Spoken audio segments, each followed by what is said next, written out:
policisë së Patrës, sidomos autoriteteve portuale, të dhënat zyrtare na tregojnë se zoti Josif Karaj nuk ka zbritur asnjëherë në Patra. Atëherë çfarë është bërë me të?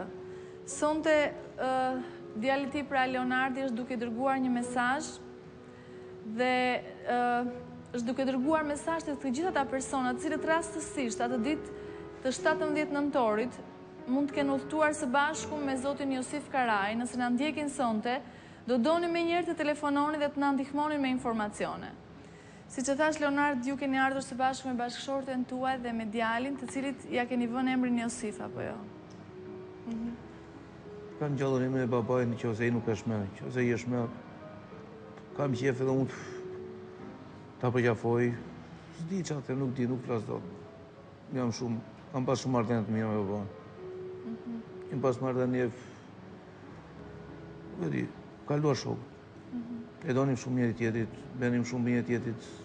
Biles, në rrethën shpiku dërgoja lek për familje që ndihmoj, ati ti dërgoja lek ekstra që mos ta ndjente vetë. Mos ta ndjente shtëpi, se shtëpia ka gjithmonë vrima, bosh. Mos thoshin na duhet kjo, na duhet tjetër, që sa ti mund bëj qef. Edhe qeshte, bëhande gëzoj me mua. Shkonim shumë me njëri tjetrit, kishim i marrëdhënie, nuk e di ndosha edhe o marrëdhënie shumë a shumë, ndosha na shkatroi kaq, shkonim shumë. Shkonim shumë, gjithë ato që na ka njohur në Berat, gjithë ato që kemi pas tek lagja, i thoshin, jeni shumë me fjalë, shkoni i kaluar shokë, kaluar vdust. Mbure me mua, unë krenoheshe me atë, kishim marrëdhënie shumë mira midis njëri tjetrit. Shumë marrëdhënie. Leonard, për çdo person i cili duke parë foton, do të donte pra të na që ne t'jepnim dhe informacione të mëtejshme, të cilat mund t'ishin dalluese për babain tuaj. A e mbani mend se si ka qenë, ose më mirë, ju kanë thënë familjarët nëna juaj se si ka qenë i veshur atë ditë? Babai ka qenë i veshur atë ditë me këmish jeshile, me pantallone të zeza, dhe me xhupin e zi, ka pas një xhup të zi. Xhupin të cilët e gjetet në traget, apo jo? Dhe në dorë të majt ka pas një tatuazh të shkruar 48. Ja që nuk e kam pjetur në njerë, mos të linje i kë... Në çfarë dore e ka pasur të tatuazh? Në dorën e majt. Në dorën e majt. Pra në dorën e majt ka pasur një tatuazh të shënuar 48, ndoshta i përket rinisë të tij të hershme. Se di. Ka pasur ndonjë unas në dorë apo? Po, ka pas një unas, të cilën ja kam dhënë unë, me fjalë e ka kujtime më e madhe gjithmonë, një unas floriri të madhe. E qenë i gjatë, do të sa 1,75. Me flok pak të rëna, apo jo? Me flok të rëna. Siç është edhe në pamjen e fotografisë. Fotografia është fiks, momentin e fundit që ai ka ikur, ka bërë fotografitë. Edhe diçka tjetër, ka pas në një shenjë dalluese tjetër në fytyrë, apo e cila mund ta një person që në momentin e parë mund ta dallonte shumë qartë? Jo, nuk ka pasur shenjë dalluese. Nuk ka pasur. Pra dhe një rreth 1,75 i gjatë, ka pas qenë i veshur me një këmish jeshile, pantallona të zeza dhe një xhup të zi, i cili ky xhup është gjetur pikërisht në traget nga djali i tij së bashku me pasaportën dhe biletat e udhëtimit. Ndërkohë që duhet thënë se ka pasur një tatuazh të shkruar 48 në dorën e tij të djathtë, të majt, më falni, si dhe ka pasur një unas floriri, të cilën ja kishte të dhuruar pikërisht djalit i Leonardi. Këto kanë qenë të dhënat kryesore apo jo? Dhe diçka tjetër në Berat, me cili ka qenë profesioni i tij, sepse mund të ketë takuar dikë dhe mund të ketë treguar pikërisht për kohën e Beratit. Babai ka qenë përgjes të depo e armëve në Berat, gjatë shumë kosh. Ka qenë magazinjer më vonë i veshbathjeve të këtyre që bënin ushtrin, gjezbore që bënin ato kohë. Pra kjo ka qenë paga shumë? Në pas përishës që u bërë sistemi, kemë pas një klub në Berat, të stadiumi, kemë pas një klub, është marrë me... Tek stadiumi Beratit? Tek stadiumi të morin Berat, kemë pas një klub, aty të tërë që mbajnë mendë. Ishe qefli gjau, mbande një qifte, ishe qefli gjau dhe me të gjithë njerëzit që shkonin, bënin, ka pas, jo se unë e kam baba, po ka qenë i veçantë. Ka qenë njëri që nuk prishë kur qef, nuk prishë të kur goj. Nuk e ti, ka qenë njëri i veçantë. Të gjitha atyre personave të cilët ndoshta e kanë parë diku, apo ndoshta kanë informacione, sepse ke pyetur kur shkuat në portin pra në Ancona për të pyetur pikërisht për kthimin e tij dhe për përmbushjen e atyre dokumentave nëpërmjet atij avokati që thatë pyetët nëse kishte shqiptar të tjerë të cilët Pyeta, po avokati thonë nuk mund të dyri dot për shembull për të pyetur për persona të tjerë. Për të pyetur për persona të tjerë. Nëse ka pasur atë natë shqiptar të tjerë, çfarë do t'ju thoshe sonte? Nëse ka pas shqiptar të tjerë atë natë, do të bëni një telefonat, të thoshin që si ka ndodhur atë natë, çfarë mund të ketë ndodhur. Nëse kanë parë diçka. Nëse kanë parë diçka, i falenderojnë që të bëni një telefonat, më thoshin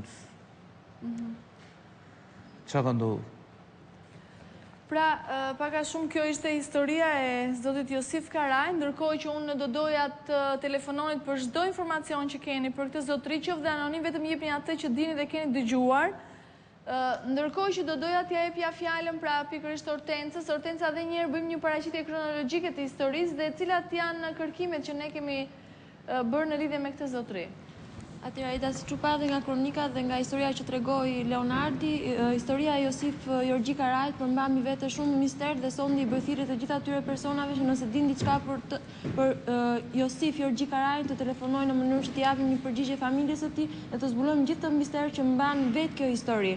Atëherë si fillim përsëris të dhënat e tij bëhet fjalë për Josif Jorgji Karajt me lindja Peshtam Përmet, datëlindja 13 prill vitit 1947, pra aktualisht 62 vjeç.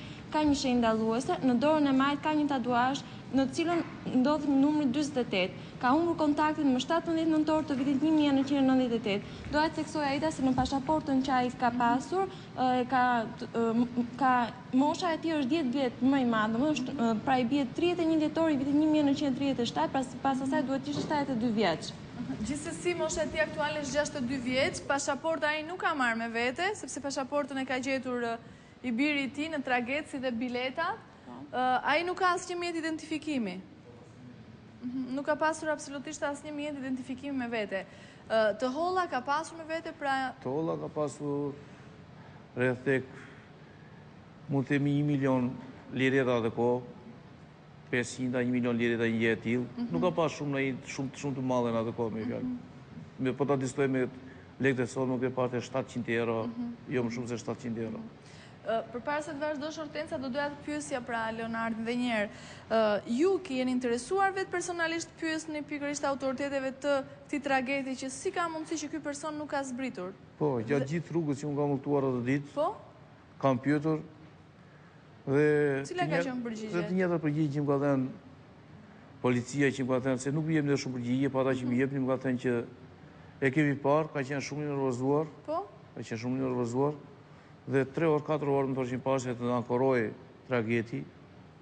Nuk e kemi parë me aty, nuk e kemi parë me aty, se cili thoshe është ndarë në për ekupazhin e vetë. Të njëjtën gjë që nuk ka thënë dhe policia, më ka thënë dhe ata 2-3 pjesëtarë të ekupazhit që më janë përgjigjur. Pra, ata ju tregonin se në momenti që do ankoroj tragedi, ai ka qenë shumë i revoltuar. Shumë i revoltuar. Gjatë gjithë natës, jo vetëm kur gjatë gjithë kthimit ti që kam britur, ai ka qenë tepër i revoltuar, tepër i revoltuar. Ndoshta ka qenë arsye pse e kanë kthyer. Pra mbasi kishte bërë shumë orë udhtimi dhe kjo mund të ishte tepër i revoltuar. Ndërpo Hortenca. Edhe një herë Aida, por i përsëris historinë e Josifit për të theksuar edhe më tepër historinë dhe ngjarjen e tij. Atëherë Josif Karaj para se të humbte kontakt me familjarët e tij, jetonte në lagjen 30 dhjetor në Berat.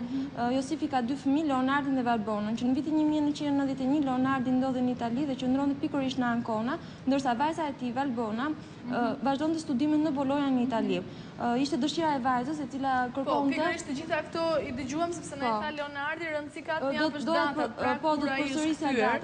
Në 17 nëntor të vitit 98 ka mbritur në Ancona. Në Ancona. Në 16 ka mbritur në Ancona. Në 16. Në 17 është rikthyer për Patra. Dhe pikërisht në 17, në çfarë ore arrinte tragedi në Patra? Jeni interesuar? Tragedi në Patra arrinte rreth, është nisur nga ora 7, arrinte nga ora 5. 5 masdite. 5 masdite. 5 masdite në Patra. Të 5 datës 17 apo 17? Të datës 17 nëntor të vitit 1998.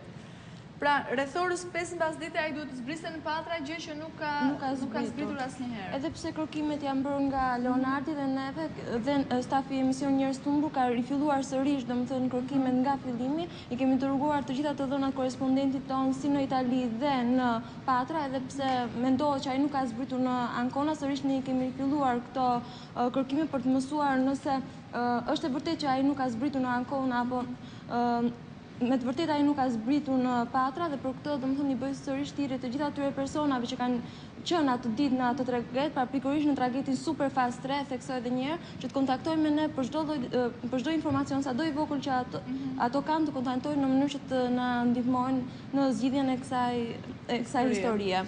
Shpresojmë gjithmonë nëse deli vërtet instinkti juaj, Leonard, shpresojmë nëse ai është gjallë dhe na ndjek në këto momente, unë do doja t'i bëja thirrje për hatër të djalit të tij, për të cilin ai ka telefonuar dhe një komshies dhe i ka thënë amanet çunin, vetëm për hatrin e Leonardit, i cili ka vite që e kërkon, të vajzës së tij, të nipit i cili mban emrin e tij. Unë do doja sot qoftë të gjej dhe anonim, por të gjej nëse nuk dëshiron të gjej një mënyrë për t'i treguar djalit të tij që është shëndoshë mirë dhe është gjallë. Që nga i moment askush nuk do të hyjë në jetën e tij, sepse nuk e dim nëse ai është gjallë, nuk e dim si ka vijuar jeta e tij mëtej.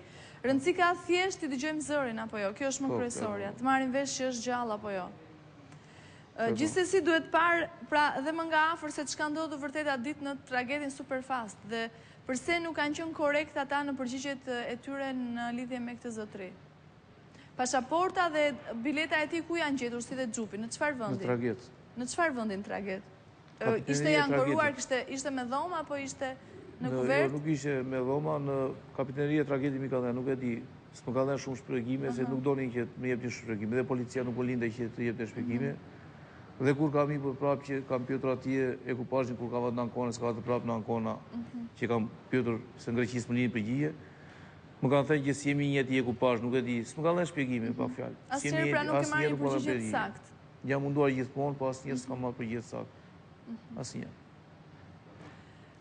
Pra ndërkohë edhe njërën të doja regjia të më ndihmonit me foton e Josif Karajt për të gjitha ata personat të cilët ndoshta e kanë parë dhe kanë informacione. Unë do doja me njërë të kontaktonin adresë të emisionit tonë, ndërkohë me kërkimit që kanë filluar për këtë zotëri. Çfarë keni zbuluar? Kemi zbuluar, Hortenca? Korespondenti në Greqi, domethënë ka filluar kërkimet pikërisht në portin në kapitenerin në Patra dhe ka marrë një informacion nga një oficer atje dhe është duke u punuar nëse me të vërtet ai ka zbritur apo jo në Patra, si është regjistruar, domethënë nëse ai ka zbritur nga ky traget apo jo pikërisht datën 17 nëntor të vitit 1998. Jemi duke pritur një përgjigje dhe shpresojmë që ta marrim sa më shpejt të përgjigje. Mendon Leonard se nëse ai do të ketë ikur me dëshirën e tij, si të tham dhe pak përpara, ndoshta i lodhur, ndoshta nuk e dim se në çfarë tensioni dhe në çfarë presioni psikologjik mund të ketë qenë ato momente, mendon se i ka lënë të gjitha me pasaport, me bilet, me xhup dhe është larguar ashtu siç ka qenë, i revoltuar, ka zbritur në Patra? Pa vullosur as... Mendimi ka zbritur në Patra, nuk e di, ndoshta tash kjo është një mendim personal, ndoshta dhe mbutallak që mund të them unë, po njeriu ka zbritur si çdo njeri do mund të jem të udhtoj 24 orë, të udhtoj, të vi raskapitur i lodhur, qysh donte të vinte të na takonte mua atje dhe pas gjithë atë rrugë, pas gjithë atë lodhe nga Shqipëria, nga Greqia, Ta kthejmë sërish mbrapa është një zhgënjim i jashtëzakonshëm. Në Itali është një zhgënjim shumë i madh, për dikë që ka bërë të rrugë, për diçka që e njeh, është një zhgënjim shumë i madh, është një lodhe vërtet të raskapiste. Të kërkoj ndjes Leonard sepse duhet të shkëputemi sërish për një hapësirë publicitare.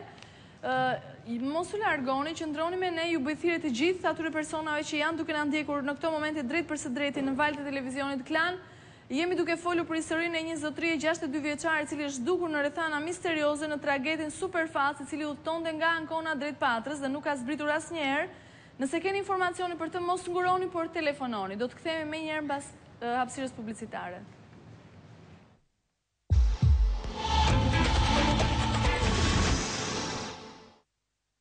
Njerëz të humbur mundësohet nga AMC, sponsor i përgjithshëm, Western Union. Po shoh vetëm 2 njerëz rob koti. Je në vendin e gabuar.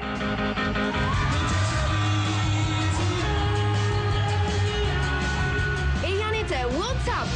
I Krejt një komunitet, ku këtë verë ju mund të flisni gjithë ditën, gjithë natën, brenda grupit me 0 lekë për minutë. Dhe gjithashtu ju përfitoni internet dhe Zlango falas. Thjesht bëni një rimbushje prej 800 lekësh. Nuk ka si WhatsApp.